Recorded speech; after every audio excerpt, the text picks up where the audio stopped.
Hi viewers, మీ అందరి కోసం స్పెషల్గా సమ్మర్ స్పెషల్ సల్లచారు. దీన్ని మజ్జిగ చారు అంటారు. నార్త్ వాళ్ళు దీన్ని కడి అని అంటారు. ఈ సల్లచారుతో పాటు వేడి వేడి బజ్జీలు. ఎండాకాలంలో ఈ సల్లచారు ఒంటికి చలవ చేస్తుంది. చలవ చేయడం కాకుండా టేస్ట్ కూడా చాలా బాగుంటది. ఒకసారి ట్రై చేయండి. నేను ఈ వీడియోలో చూపించిన విధంగా. ఈ రోజు సల్లచారు కోసము 1 కిలో పెరుగు తీసుకున్నానండి. ఇంట్లోనే తోడేసుకున్నాను, నేనేం బయట నుంచి కొనుక్కోలేదు, స్వీట్ షాప్ నుంచి. చాలా బాగుంటుంది ఇంట్లో చేసుకుంటే. మనము ఈ పెరుగుని కవంతోటైనా చిల్లగొట్టుకోవచ్చు. నేను మాత్రం ఇక్కడ మిక్సీలో వేసుకొని బీట్ చేసుకుంటున్నాను, తొందరగా అయిపోతుందని. ఒకసారి మిక్సీలో ఇట్లా అనేసుకోవాలండి. మిక్సీలో మంచిగా పెరుగు బీట్ చేసుకున్నాం కదా. ఇప్పుడు ఒక పెద్ద సైజు బొగన తీసుకొని దాంట్లో ఈ బీట్ చేసుకున్న పెరుగును వేసేసుకోవాలి. ఇప్పుడు ఒక గిన్నె తీసుకొని ఆ గిన్నెలో ఒక మీడియం సైజ్ ఉల్లిపాయ ముక్కలు దొడ్డు బొడ్డుగా కోసుకొని పెట్టుకున్నా ఆ ఒక ఉల్లిపాయ ముక్కలు వేసుకోవాలి. అట్లనే టమాటా, ఒక మీడియం సైజ్ టమాటా ముక్కలు. టమాటా ఉల్లిపాయ ముక్కల్లో మనము అల్లం వెల్లుల్లి పేస్ట్ వేసుకోవాలి. ఒక 1.5 టేబుల్ స్పూన్. ఉప్పు ఒక 2 టేబుల్ స్పూన్ వేస్తున్నాను. దీంట్లో ఇప్పుడు 2 టేబుల్ స్పూన్ల కారం వేస్తున్నాను. ఎందుకంటే కిలో సల్లచారు చేస్తున్నాం కదా, పెరుగుకి 2 టేబుల్ స్పూన్ కారం పడుతుంది. అలాగే 1/2 టీ స్పూన్ వరకు పసుపు వేసేసుకోవాలి. దీంట్లో పచ్చిమిరపకాయలు ఒక 10 దాకా పచ్చిమిరపకాయలు వేసుకోవాలి. దీనికి కాట్లు ఏం పెట్టుకోలేదండి, సాబూదుగా వేస్తున్నాను. ఇవన్నీ మంచిగా ఫస్ట్ కలుపుకోవాలి.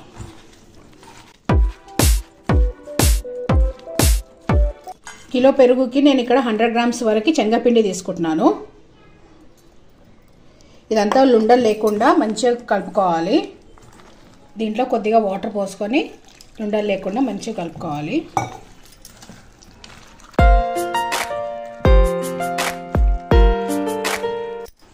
చూడండి, అంతా లుండలు లేకుండా ఎంత బాగా కలుపుకున్నామో. దీంట్లో కొద్దిగా వాటర్ పోసుకొని పల్చగా వేసుకోవాలి. ఈజీగా ఉంటుంది పెరుగులో కలుపుకోవడానికి. ఇలా అంతా కలుపుకున్నాం కదా.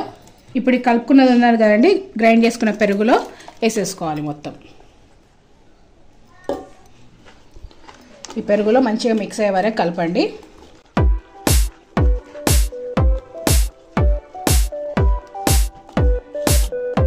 దీంట్లో ఇప్పుడు వాటర్ యాడ్ చేసుకోవాలండి.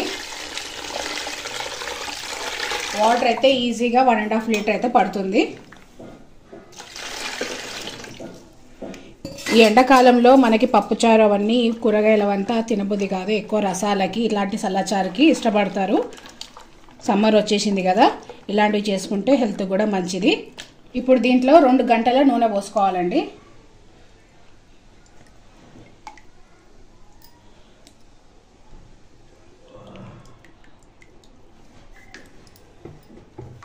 మంచి కలిపేసుకొని ఉప్పు కారం అంతా సరిపోయిందా లేదా చూసుకోండి.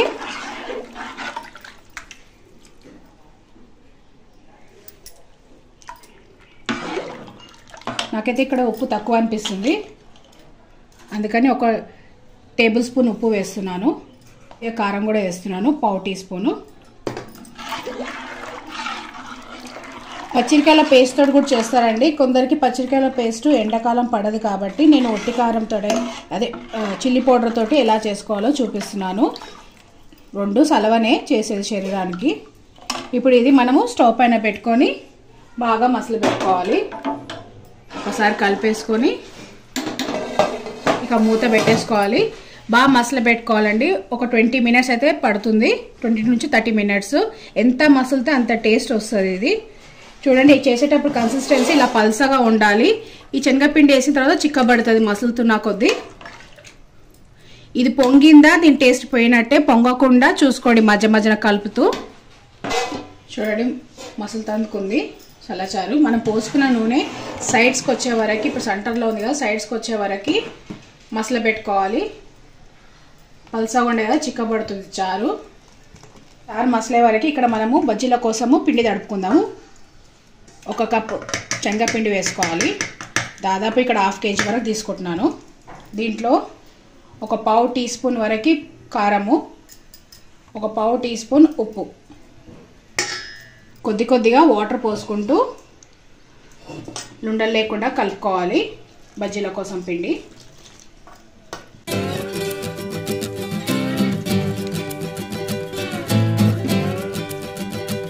బజ్జీలు లేకుండా సల్లచారు చేయొద్దు అంటారండి. సల్ల సాపిస్తుందని పెద్దలైతే మాకు చెప్పిర్రు. అందుకోసమనే కంపల్సరీ సల్లచారు చేసినప్పుడు దాంట్లో బజ్జీలు వేయంది తినము. టేస్ట్ కోసం అని కాదు, కానీ అది ఏదో పద్ధతి అని చెప్తారు అంతే. బజ్జీల పిండి రెడీ అయిపోయింది. సల్లచారు మసలే వరకు కొంచెంసేపు పక్కకు పెట్టేసుకుందాము. ఇప్పుడు చూడండి పొంగడానికి ఉంది సల్లచారు. ఇది సల్లచారు పొంగకుండా బొగాన్ ఎంత పెద్దగా ఉందో దానికి సరిపడా ఒక పెద్ద సైజు గంట వేసేసుకోవాలి. సగం వరకు మూత తీసి పెట్టుకోవాలి. ఇలా గంట వేసుకొని మూత పక్కకు పెట్టేసుకున్నందుకు, సగం తీసి పెట్టుకున్నందుకు పొంగదండి, బాగా మరుగుతుంది. మసులుతున్నప్పుడు మీడియం ఫ్లేమ్ మీద మసల పెట్టుకోవాలి.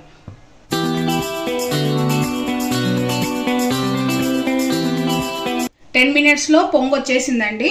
ఇంకా సైడ్స్లో ఆయిల్ మనం పోసుకున్న ఆయిల్ తేలడానికి ఇంకొక 10 to 15 మినిట్స్ టైం పడుతుంది. మీడియం ఫ్లేమ్లో మరిగించుకోవాలి దీన్నంతా. సల్లచారు మసులుతుంది కదా, టైం మీద ఫేస్ చేయడం. పక్కన మనం బజ్జీలు వేసుకుందాము. పక్కన పొయ్యి పైన కడాయి పెట్టుకొని స్టవ్ ఆన్ చేసుకుందాము. దీంట్లో నూనె పోసేసుకోవాలి. బజ్జీల కోసము శనగపిండి, ఉప్పు, కారం అన్నీ వేసుకొని కలిపి పెట్టుకున్నాం కదా, దీంట్లో ఇప్పుడు ఒక చిటికెడు తినే సోడా వేసుకోవాలి. వేసే ముందు వేసుకోవాలి, లేకుంటే నూనె చాలా పీల్చేస్తుంది. ఈ బజ్జీలో ఒక స్టోరీ ఉందండి. పెతరా మసాలాకి మా దగ్గర అంతా సల్లచారు చేస్తారు, కానీ ఆ సల్లచారులో వేసే బజ్జీలు మాత్రము పిల్లలు ఆడుకునే బాల్ లాగా గట్టిగా ఉంటాయి. వాళ్ళకి ఇవ్వచ్చు క్రికెట్ ఆడుకోవడానికి. ముందే సారీ చెప్తున్నాను, ఎందుకంటే ఇక్కడ ఎవరిని ఉద్దేశించి అనట్లేదు, మామూలుగా జనరల్గా చెప్తున్నాను. నేను వేరే దగ్గర టేస్ట్ చేశాను కాబట్టి వాళ్ళకి తెలియకనో పాపము ఏంటో తెలియదు, కానీ అందుకే ఈ వీడియోలో తెలియజేస్తున్నాను. నేను సల్లచారు మసులుతున్నప్పుడే ఈ బజ్జీలు వేస్తే ఏమీ అవి చితికిపోవండి, బాగానే ఉంటాయి. ఇంకా మెత్తగా సాఫ్ట్గా జ్యూసీగా ఉంటాయి, కానీ మధ్యన లుండ కట్టదు. అందరూ ఏం మిస్టేక్ చేస్తారంటే సల్లచారు చల్లగైన తర్వాత బజ్జీలు వేసుకుంటారు. చిన్నగా వేయాలి, ఎందుకంటే సల్లచారు వేసినాక అవి ఉబ్బుతాయి. నువ్వు చేసే సల్లచారు టేస్టీగా ఉంటుంది, బజ్జీలు సాఫ్ట్గా ఉంటాయి, మేము చేసే రాళ్ళలాగా ఉంటాయి అంటే దానికి రీజన్ ఇదే. సల్లచారు మసలేటప్పుడే ఈ బజ్జీలు చేసుకోగానే వెంటనే కడాయి నుంచి నేరుగా బొగాన్లో వేసేయాలి.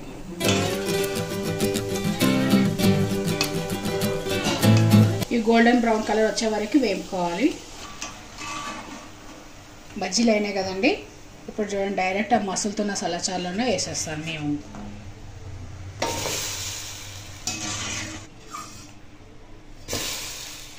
బజ్జీలన్నీ వేసుకుంటూ ఉండాలి చిన్నగా.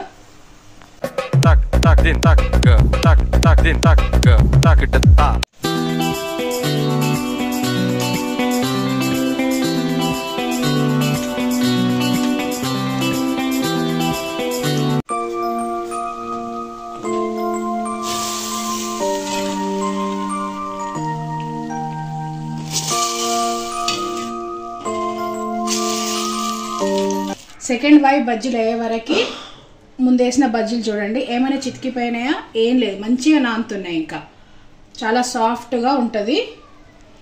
డైరెక్ట్ వేసేసుకోవాలి. పక్కన ప్లేట్లో తీసి పెట్టి తర్వాత వేసుకోవద్దు, అవే రాళ్ళలాగా అవుతాయి. ఈ సపరేట్గా వేయించుకున్న బజ్జీల పైన మంచిగా మసాలా వేసుకోవాలి. పైకి కిందికి కూడా అంటూ ఉండాలి. తాలింపు వేస్తున్నాను సల్లచారుకి. ఎల్లిపాయలు, 1 టీ స్పూన్ అంత జీలకర్ర ఆవాలు. ఇప్పుడు దీంట్లో ఎండుమిరపకాయలు వేసుకోవాలి.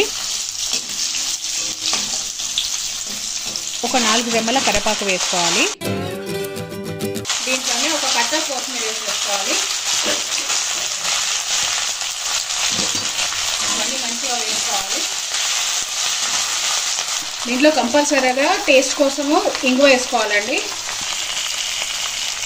ఇదంతా మంచిగా నూనెలో వేసిన తర్వాత సల్లచారు వేసేసుకోవాలి.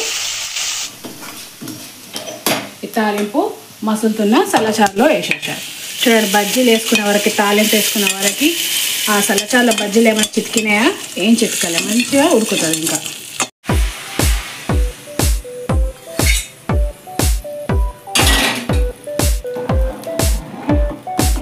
సమ్మర్ స్పెషల్ వేడి వేడి సల్లచారు రెడీ.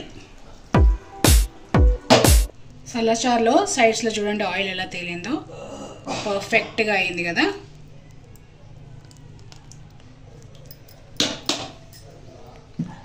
చూడండి ఎంత సాఫ్ట్గా ఉందో బజ్జీ. చిన్న సైజులో బజ్జీలు వేసాం కదా సల్లచారులో, నానిన తర్వాత ఎంత పెద్దగా ఉబ్బాయి చూడండి. ఇలాంటి మరిన్ని ఈజీ రెసిపీస్ కోసం లైక్, షేర్, సబ్స్క్రైబ్ చేయండి. Thank you for watching video.